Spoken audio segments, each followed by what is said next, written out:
talking about emotional intelligence, Why It Can Matter More Than IQ by Daniel Goleman.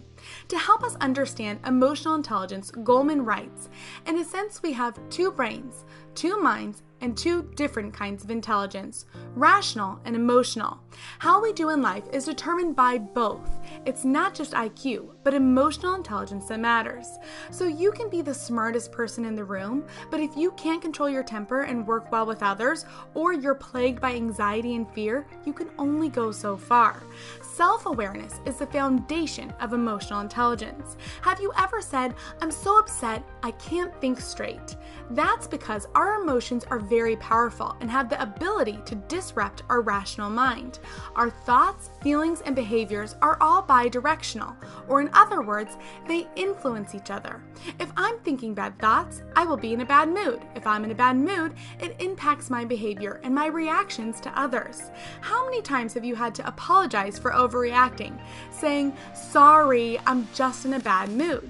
So the good news about the harmony of our thoughts, feelings, and actions is if we can change one, it will influence the others. So the next time you catch yourself in a bad mood, pay attention to your thinking and choose to start thinking better feeling thoughts. For example, I hate being single turns into, it will be nice to have someone to share my day with. You're still acknowledging your feeling, but reframing it in a more positive manner. Or you can choose to do an action that will enhance your mood, like going for a walk, playing with your animals, or talking with a friend. But be sure to avoid ruminating on the event that triggered your negative mood. Studies show rumination only enhances your bad emotions. It doesn't resolve them. So instead of ruminating about how your boss hates you, try challenging your thinking. Perhaps he's hard on you because he sees your potential, or he's just having personal issues. Check out my review of Loving What Is to learn a life-changing way of questioning your thinking. Have you ever been in a pretty good mood and then exposed to someone who's in a really bad mood and then realized now you're in a bad mood too? Psychologists have found that our moods are contagious and can literally rub off on others. Recognizing other people's moods and how it affects yours is important, but more important is your ability to manage your own emotions. Self-management is not learning to mute your negative emotions. In fact, at the heart of emotional intelligence is the belief that every emotion, be it anger, sadness, fear, and so on, has a place and significance in your life. But self-management is recognizing the negative and positive emotions as they are, and then choosing how they will impact your actions instead of allowing them to cloud your rational mind. Daniel points out that really everything we do is an attempt to manage our mood. You watch TV to relax. You hang out with friends to have fun and connect. Yet when unexpected things happen, like losing our job, or when we're tempted to do things we know we shouldn't, like overindulging in food and alcohol, your ability to manage your emotions and actions is critical. Daniel said, every strong emotion has at its root an impulse to action. Managing those impulses is basic to emotional intelligence. So use these 4 steps to improve your self-management in all situations of your life.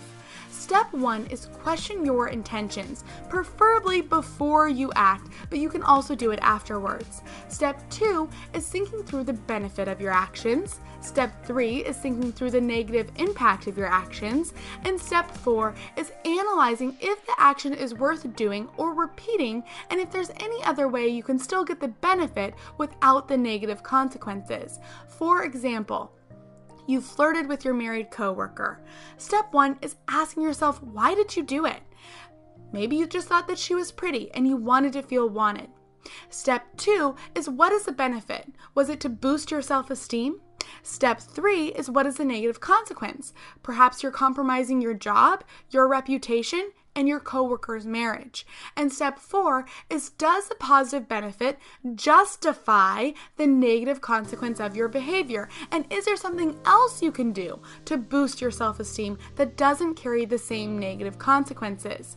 Now, if these 4 steps are too laborious for you, you can also just ask yourself, if this situation was videotaped and shown on national TV, would I be proud of how I conducted myself?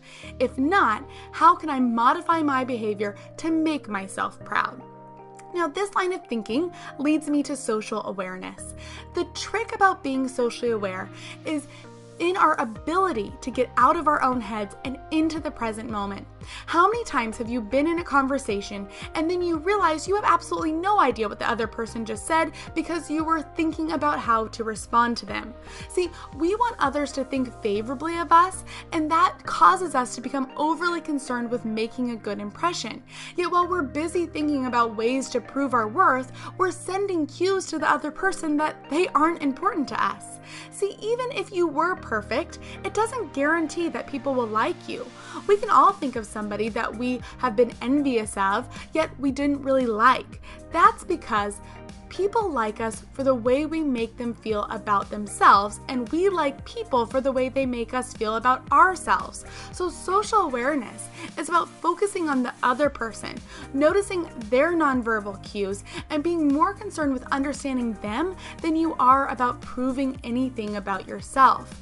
Regardless of your life situation, if people feel good around you and feel like you understand or empathize with them, they will like you.